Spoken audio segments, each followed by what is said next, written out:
एक बार फिर से आप सभी का मंत्र क्लासेस के यूट्यूब चैनल पे स्वागत है।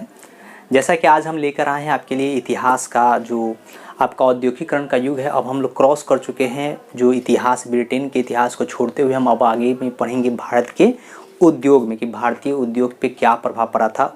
मतलब जो औद्योगिकीकरण का है उस पर भारत का क्या प्रभाव पड़ा है या उससे भारत का जो उद्योग था वो किस तरह से प्रभावित हुआ था। क्या कारण था कि भारत के उद्योग थे वो बंद हो गए, या क्या कारण है कि भारत में सूती वस्त्र उद्योग एक नया तरीका से क्या है यूफॉर्म हुआ। जो घरेलू उद्योग थे वो बंद हो चुके थे। हम ऑलरेडी जान चुके हैं निरुद्धि उद्योगीकरण में कि वो निरुद्धीकरण में देखे थे कि वो भारत की जो फैक्ट्री थी वो क्या हो रही थी, मुख्य रूप से बंद हो जा रही थी। एक उसमें एक इम्पोर्टेंट है चार्टर एक्ट कहता है। चार्टर एक्ट के बारे में आज पहले जानते हैं, पहले इसको क्या करेंगे नोट डाउन कर लें। ठीक है, इसको नोट डाउन कर लेते हैं। अब देखते हैं चार्टर एक्ट के बारे में। सबसे पहले एक चीज़ जानेंगे कि भारत क्या था। 18वीं शताब्दी में भारत की जो वस्त्र थी, भारत के जो वस्त्र होते थे जो खासकर क्या थे, सूती वस्त्र थे।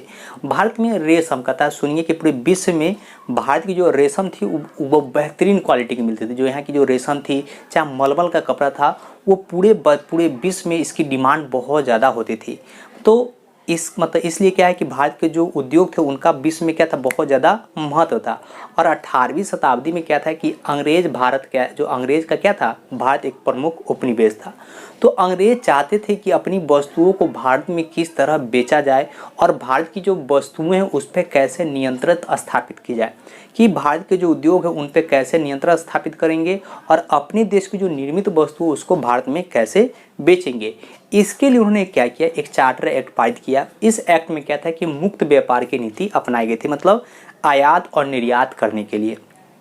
तो इसमें क्या हुआ कि अंग्रेजों ने एक चाल चला और वो क्या करने लगे कि भारत के जो भारत के जो वस्त्र थे, जो वस्तुएं बन रही थी, उन पे उन्होंने क्या किया, आयात शुल्क मतलब क्या है, निर्यात शुल्क लगाना। मतलब क्या है कि एक स्थान से दूसरे स्थान भेजने के लिए जो हमें टैक्स देना होता था वो भारत पे टैक्स बहुत ज़्यादा लगा दिया गया था।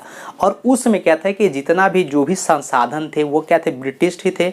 मतलब ब्रिटिश, चाहे वो रेलवे हो, चाहे परिवहन हो, चाहे जहाज हो, उस पर भी वो क्या करते, बहुत ज़्यादा चार्ज लेते थे। अब ज़्यादा पैसा कर के रूप में लगने के कारण क्या हुआ कि भारत की जो वस्तुएं थी उनकी दाम क्या हुई, आसमान छूने लगी। मतलब क्या है कि जो भारत के जो वस्त्र थे उनकी विदेश में बहुत ज़्यादा कीमत हो गई। तो विदेश के लोग उन वस्तुओं को खरीदने से क्या होने लगे, बचने लगे। वो क्या करते, वो सस्ते सामान खरीदने लगे थे।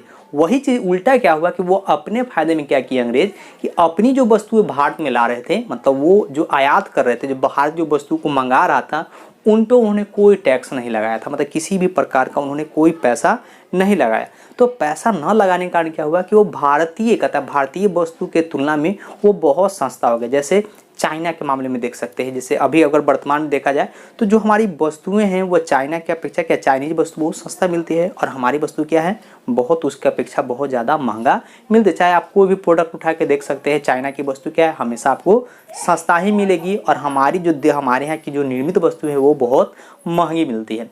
तो एक तरीका है कि हम कैसे विदेशी वस्तुओं को रोक सकते हैं। अगर आप चाहेंगे कि किसी विदेश की वस्तुओं को रोकने का क्या तरीका है, तो आप विदेश की वस्तुओं पे टैक्स हाई कर सकते हैं, उनकी कीमत को बढ़ाएंगे, तभी तो यहाँ के लगेगा कि यहाँ की वस्तुएं आपको ज़्यादा से ज़्यादा आपके लोग खरीदेंगे। लेकिन हमारे देश में भी क्या है, उल्टा है। वहाँ की जो हम लोग जो सामान मंगा रहे हैं वही क्या हो रही है, सस्ता हो जा रही है और हमारे देश में जो उत्पादित वस्तु है वो महंगी हो जा रही है। इस कारण हमारे देश की जो प्रमुख व्यापार है, जो उद्योग है, वो धीरे धीरे क्या होने लगा है, बैठने लगा है। तो चार्टर एक्ट के बारे में देखते। कहता है चार्टर एक्ट, कहता है इंग्लैंड में भारत पर औद्योगिकीकरण को बढ़ावा देने के लिए एक एक्ट, कहता है एक एक्ट 1813 में पारित किया था। मतलब वो उसका उद्देश्य क्या था, व्यापार करने का उद्देश्य था। इसके लिए उन्होंने क्या किया था, एक चार्टर एक्ट 1813 में पारित किया। आपसे पूछता चार्टर एक्ट कब पारित हुआ था, तो 1813 में। वो किस लिए था, तो औद्योगिकीकरण को बढ़ावा देने के लिए। कहता है जिस चार्टर एक्ट में कहा जाता है, कहता है जिसे चार्टर एक्ट कहा जाता है, इस एक्ट के पारित होने के बाद, कहता है यह जो एक्ट था वो जब पारित हो गया तो अंग्रेज सरकार ने भारत में मुक्त व्यापार की नीति अपनाई। मतलब जब ये एक्ट पारित हो गया तो अंग्रेजी सरकार जो थी, जो इंग्लैंड की सरकार थी, खासकर ईस्ट इंडिया कंपनी का देखिएगा उस समय नियंत्रण था, तो वो क्या करती है कि मुक्त व्यापार की नीति अपनाती है। इस नीति के द्वारा, कहता है इस नीति के द्वारा अंग्रेज भारतीय वस्तु पर क्या है, इस नीति के द्वारा वो क्या किए कि भारतीय वस्तुओं पर निर्यात पर सीमा, मतलब निर्यात का मतलब क्या है, एक स्थान से दूसरे स्थान पर जब हम सामान भेजते हैं तो क्या कहता है, निर्यात कहता है। निर्यात निर्यात पर सीमा तथा परिवहन शुल्क लगाने लगे। परिवहन शुल्क मतलब क्या है कि जो व्यापार जो वस्तु को एक स्थान से दूसरे स्थान ले जाता है उसी को हम परिवहन का माध्यम मानते हैं। और उस समय आप देखिएगा कि जितने भी कल कारखाने लग रहे थे वो सभी अंग्रेज का पैसा लग रहा था। जो रेलवे ट्रैक बन रहे थे वो भी अंग्रेज लगा रहे थे। तो उन सभी का पैसा अंग्रेजों के पास जा रहा था और अंग्रेज जितना पैसा चाहते थे वो परिवहन के रूप में हमारे भारतीयों से क्या होते थे, वो वसूलते थे। और पैसा लगने के कारण भारत के जो उद्योगपति थे, जो उद्योग स्थापित किए थे, उनकी वस्तुओं को न चाहते हुए भी उनको क्या हो रहा था, उनको दाम बढ़ाना पड़ रहा था।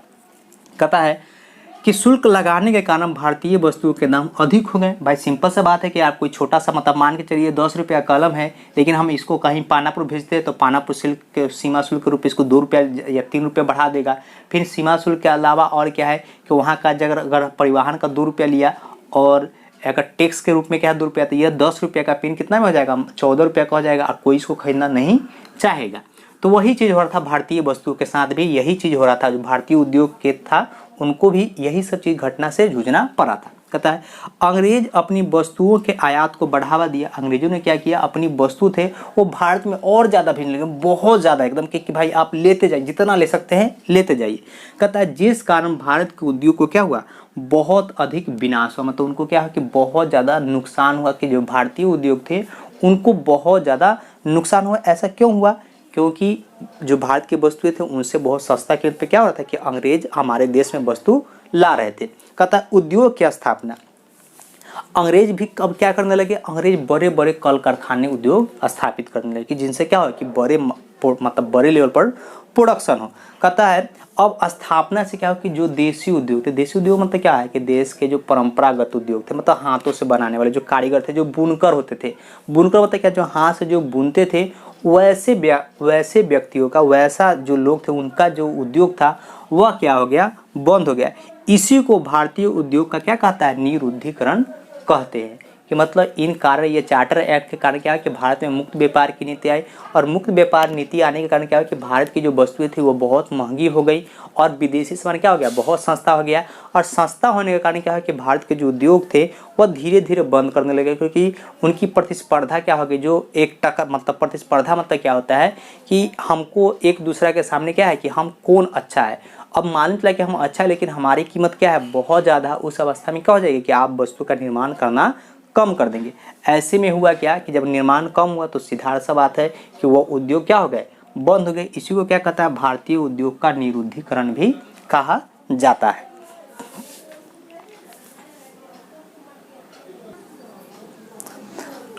आज के लिए इतना ही।